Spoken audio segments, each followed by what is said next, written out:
所有嘢，我哋最後一次試過 camping 嗰晚，佢同我講：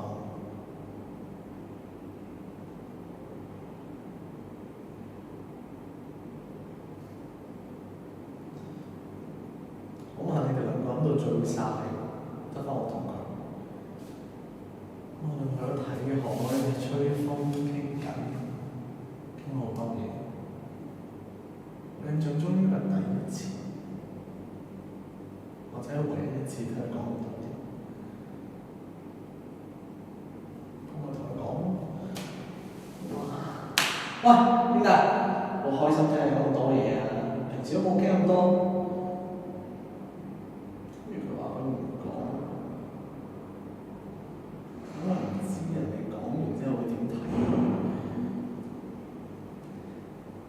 我梗係覆佢話唔緊要啊，我兄弟嚟㗎嘛，講咩都冇所謂。咁做咩今晚咁有興致同我講啊？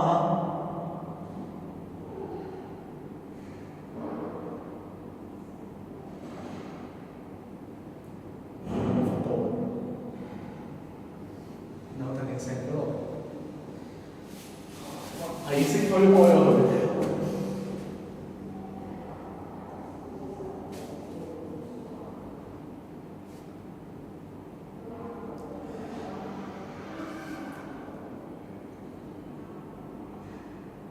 跟住大家好耐，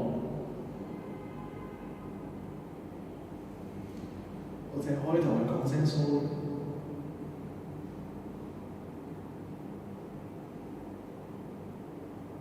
但係佢冇覆到我，淨係留低咗一個好尷尬嘅微笑，跟住就走。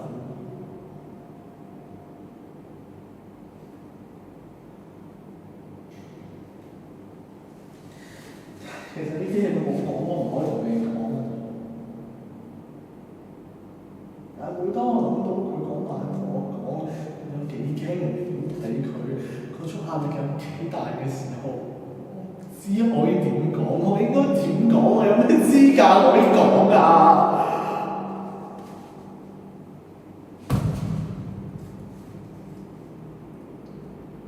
我呢幾年我淨係可以等佢出翻嚟見我。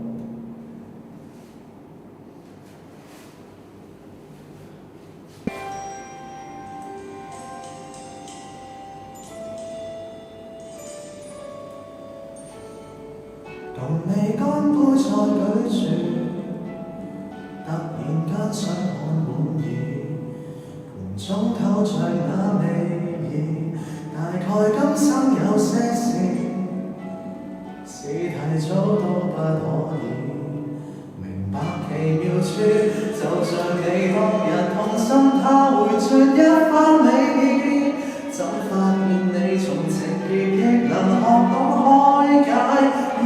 寬恕，也像我很糾結的公事，此際回頭看，原來並沒有事。真想不到當初我們也討厭吃苦瓜，今天竟吃得出那睿智，越來越記掛。開始時捱一些苦，栽種絕處的花，幸得艱辛的引路甜蜜不知太寡，青春的快餐只要求快不離那一家，哪有換味的空檔來欣賞細緻淡雅，到大悟大徹將一切都昇華，等消化